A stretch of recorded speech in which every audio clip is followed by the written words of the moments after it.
അദ്ദേഹം സന്ദർശിച്ചു, ആറന്മുളയിലും അദ്ദേഹം സന്ദർശിച്ചു, തിരുവല്ലയിലും അദ്ദേഹം സന്ദർശിച്ചു.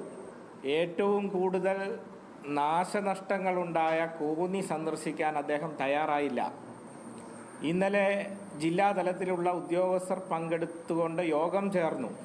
ഞാൻ അന്വേഷിച്ചപ്പോൾ ബന്ധപ്പെട്ട ആളുകൾ പറയുന്നത് മുഖ്യമന്ത്രിയുടെ ഓഫീസ് തന്നെ കോന്നി MLA അറിയിക്കേണ്ടതില്ല എന്ന് നിർദ്ദേശിച്ചു എന്നാണ്. അത് വളരെ ബോധപൂർവമായിരുന്നു ആ നിർദ്ദേശം. ഒരു തരത്തിലും ന്യായീകരിക്കാൻ കഴിയാത്ത ഈ ദുരന്ത സ്ഥലത്ത് പോലും രാഷ്ട്രീയ നാടകമാണ് ബഹുമാനപ്പെട്ട കേരളത്തിൻ്റെ മുഖ്യമന്ത്രി നടത്തിക്കൊണ്ടിരിക്കുന്നത്. KU ജനീഷ് കുമാർ ഇപ്പോൾ മാധ്യമങ്ങളെ കാണുന്നുണ്ട്. തത്സമയം ജീവനക്കാരാണ് ഉള്ളത് ഡ്യൂട്ടിക്ക്. അവരെല്ലാം 300 പേര് വന്നാൽ ചെയ്തു തീർക്കാൻ കഴിയാത്ത ജോലികൾ വൈദ്യുതി വകുപ്പുമായി ബന്ധപ്പെട്ടുകൊണ്ട് നാശമുണ്ടായി. ചെയ്യണമെങ്കിൽ മുമ്പ് സ്വീകരിച്ച സമീപനങ്ങളുണ്ടല്ലോ, ആ സമീപനം സ്വീകരിക്കേണ്ടത്. എന്തിനാണ് ജനങ്ങളെ വെല്ലുവിളിക്കുന്നത്? 102 സീറ്റ് നൽകിയതുകൊണ്ടാണോ? പത്തനംതിട്ട ജില്ലയിലെ 4 സീറ്റ് നൽകിയതുകൊണ്ടാണോ നിങ്ങൾ ജനങ്ങളെ വെല്ലുവിളിക്കുന്നത്? മുഖ്യമന്ത്രി, അപമാനകരമാണ്, അംഗീകരിക്കാൻ കഴിയില്ല, അപമാനകരമാണ്.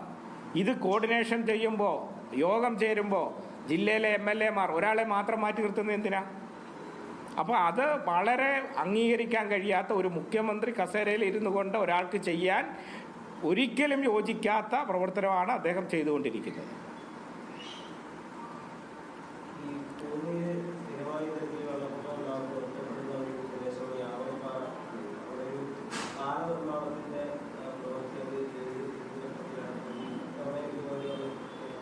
ആവണിപ്പാറ നമ്മൾ നിർമ്മാണം ആരംഭിച്ചു.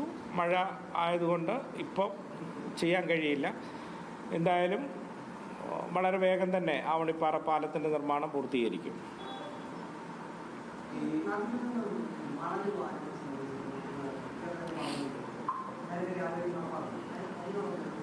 അല്ല, അതിലാർക്കും അഭിപ്രായ വ്യത്യാസം?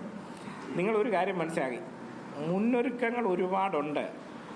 ഈ 18 പിന്നെ 26 വരെ ആവർത്തിക്കാതിരിക്കാൻ കാരണം ഒരുപാട് മുന്നൊരുക്കങ്ങളാണ്. ഇതെല്ലാം ഒഴുകിച്ചെന്ന്, ഇത് ഉത്ഭവിക്കുന്ന സ്ഥലം മുതൽ ഇതെല്ലാം ഒഴുകി ചേരുന്ന തോട്ടപ്പള്ളിയിലെ പുഴി, അത് വൃത്തിയാക്കുന്നത് വരെ, അത് MLA KU ജനീഷ് കുമാർ മാധ്യമങ്ങളെ കാണുകയായിരുന്നു. അതിനു മുമ്പ് അദ്ദേഹം വലിയ വിമർശനങ്ങളാണ് മുഖ്യമന്ത്രിക്കെതിരെ ഉന്നയിച്ചിരിക്കുന്നത്. അത്